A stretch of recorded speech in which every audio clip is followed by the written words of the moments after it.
Assalamualaikum warahmatullahi wabarakatuh. Shalom, Om Swastiastu, salam kebajikan bagi kita semua. Terima kasih kepada sahabat mesin dimanapun kalian berada. Perkenalkan, nama saya Dea Reza Octavia. Dari materi kemarin yang video sebelumnya yang saya sampaikan adalah materi tentang apa itu engine. Nah, di materi kali ini saya akan membahas tentang cooling system. Wah, apa itu cooling system? Baik, materi yang saya akan sampaikan kali ini adalah cooling system. Apa itu cooling system? Cooling system adalah sistem pendingin engine yang bertanggung jawab untuk menjaga suhu engine agar selalu berada pada suhu operasi. Hal itu diperlukan karena engine akan beroperasi optimum pada suhu operasinya. Setiap pendingin menyalurkan cairan pendingin ke seluruh engine untuk membuang panas yang timbul akibat pembakaran dan gesekan. Ia menggunakan dasar pemindahan panas. Panas selalu pindah dari sumber panas yang satu ke sumber panas yang lebih dingin. Sumber panas dan sasaran panas dapat berupa logam atau cairan atau udara.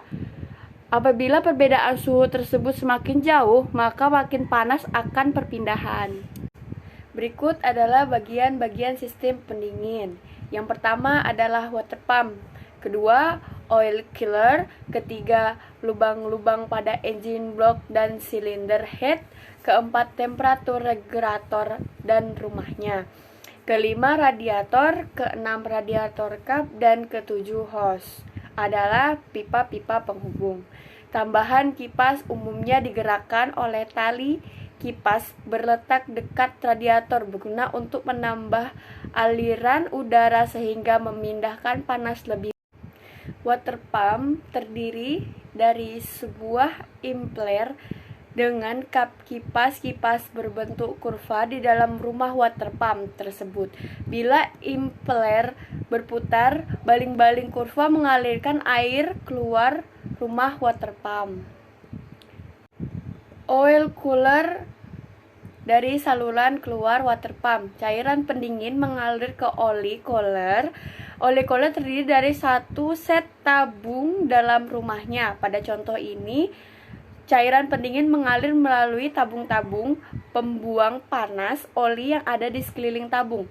Oil cooler membuang panas dari oli pelumas sehingga sifat-sifat dan kontraksi oli tetap terpelihara. After cooler. Dari oil cooler, cairan pendingin mengalir ke engine block atau ke after roller untuk engine yang dilengkapi turbocharger. Beberapa engine yang menggunakan turbocharger juga menggunakan jaket water pump after cooler sehingga cairan pendingin mengalir ke sana. After cooler mengandung panas dari udara yang masuk pada jaket water cooler. Sistem pendingin membuang panas dari udara. Konstruksi after cooler seperti radiator dengan tabung-tabung dan sirip-sirip udara panas yang ditekan oleh turbo melewati sirip-sirip dan memindahkan panas ke air pendingin di dalam tabung. Water jacket. Dari after cooler, air pendingin mengalir ke engine block dan di sekitar silinder liner, membuang panas yang tidak digunakan dari piston dan liner. Rongga-rongga tempat air tersebut disebut water jacket. Cylinder head. Air pendingin bergerak dari lubang-lubang pada engine block menuju cylinder head, mengambil panas dari valve set dan valve guide. Regulator housing atau rumah regulator. Apabila air mendidih meninggalkan cylinder head, air pendingin masuk ke termostat atau regulator housing, pengatur suhu, temperatur radiator. Dipasang dalam rumah regulator.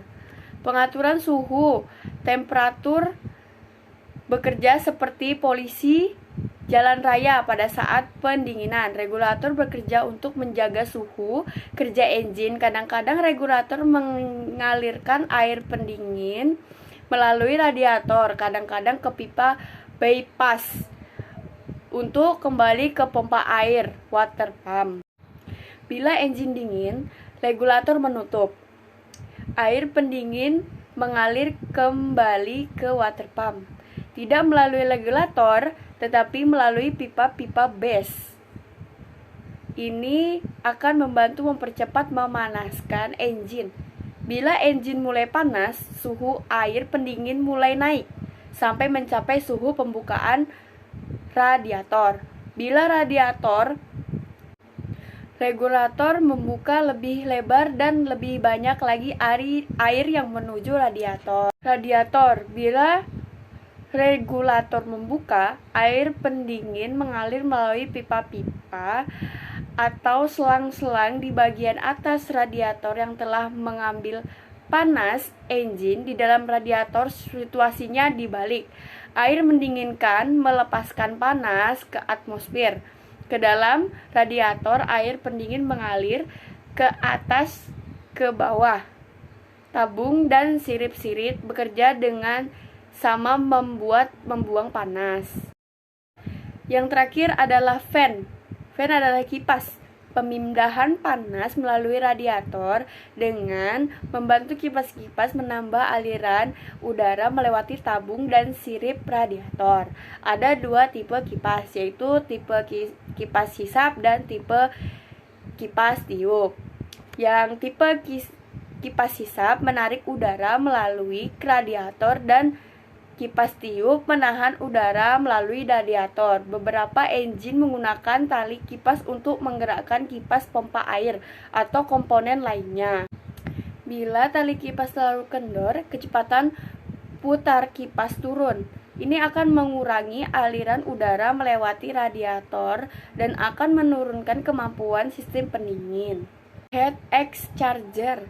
Sistem pendingin ini terdiri dari pipa air atau water pump, lubang-lubang air, saluran gas buang yang didinginkan oleh air atau water cooler, ekspansi tank atau tempat di mana dipasang temperatur suhu atau regulator.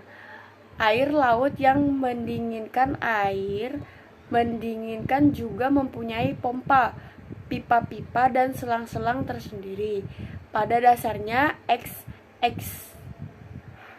terbentuk dari kotak, di dalamnya diisi tabung air pendingin mengalir di dalam tabung yang dikelilingi air laut, menyerap panas yang terdapat pada air pendingin.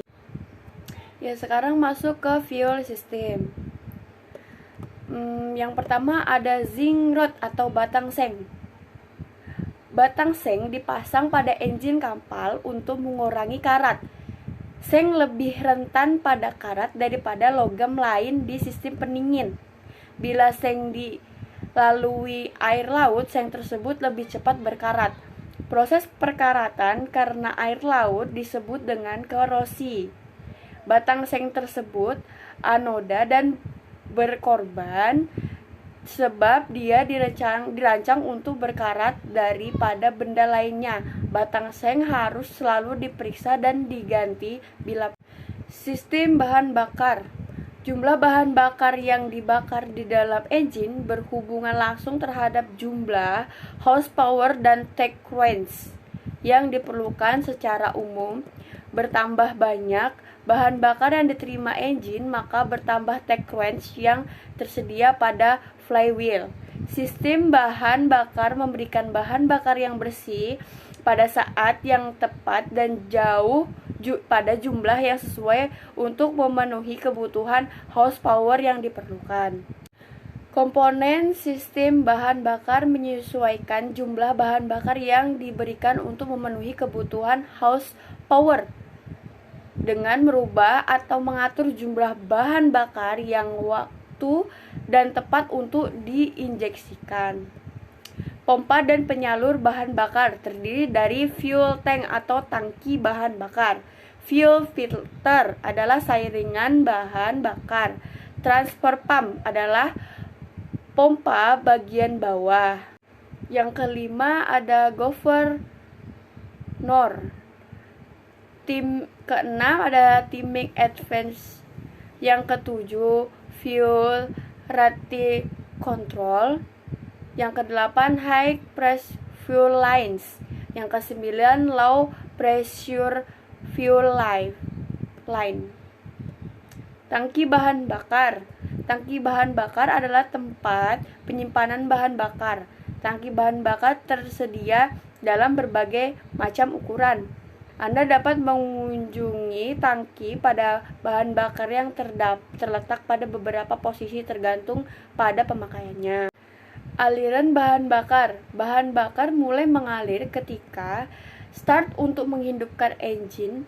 Ketika kunci diputar, maka solenoid digerakkan yang memungkinkan bahan bakar mengalir dari transfer pump ke injection pump. Primer fuel filter. Fuel transfer pump menghisap bahan bakar dari tangki melalui primer fuel filter. Primer fuel filter juga menyaring kotoran kasar yang terdapat di dalam bahan bakar. Water separator atau pemisah air. Beberapa sistem bahan bakar juga mempunyai water separator. Water separator memungkinkan tiap pengembunan atau air yang keluar air di dalam bahan bakar dapat menyebabkan terjadinya kerusakan berat terhadap engine. Fuel transfer pump. Dari primer fuel filter, bahan bakar mengalir masuk ke transfer pump. Transfer pump menyedot bahan bakar melalui bagian hisap yang bertekanan rendah dari sistem bahan bakar. Kegunaan yang utama dari fuel transfer pump adalah untuk menjaga pasokan yang cukup bahan bakar yang bersih di dalam injection pump. Final fuel filter, yaitu filter terakhir. Bahan bakar yang berada di dalam transfer pump dipompa masuk ke dalam filter kedua atau terakhir. Saringan bahan bakar menjaring partikel kotor yang sangat halus yang terdapat di dalam bahan bakar yang dapat merusak nozzle atau menyumbat injektor.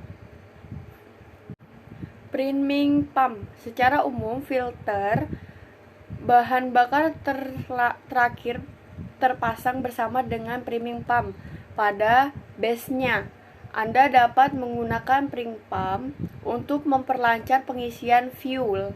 Apabila Anda telah selesai melepaskan rumah pompa karena suatu perbaikan, pompa ini juga digunakan untuk memperlancar pengisian bahan bakar pada sistem setelah dilakukan penggantian fuel filter. Fuel injector pump housing. Bahan bakar keluar dari fuel filter terakhir lalu mengalir masuk ke dalam saluran di dalam rumah injektor pump. Pump yang berada di dalam rumah menekar dan memberi tekanan terhadap bahan bakar. Rumah pompa biasanya terletak dekat bagian depan engine karena pompa digerakkan oleh roda gigi dari crankshaft. Timing advance unit. Medical high pressure fuel lines. Pada sistem yang memakai pompa dan pipa saluran bahan bakar, maka pipa baja saluran bahan bakar yang diletakkan tinggi menggunakan injektor pump ke nozzle. Bagian yang bertekanan tinggi dari sistem bahan bakar terdiri dari pipa saluran bakar yang bertekanan tinggi dan nozzle. Nozzle pada bahan bakar mengalir melalui pipa bahan bakar yang bertekanan tinggi terus ke nozzle. Nozzle terpasang di dalam kapal silinder atau cylinder head. Nozzle mempunyai valve yang akan terbuka apabila tekanan bahan bakar menjadi cukup tinggi. Apabila valve terbuka, maka bahan bakar yang mengabut dan disemprotkan ke dalam ruangan pembakaran. Pada akhir penyemprotan terjadi penurunan tekanan yang sangat cepat dan membuat kontrol valve tertutup. Baik, kurang lebihnya saya mohon maaf. Terima kasih. Wassalamualaikum warahmatullahi wabarakatuh.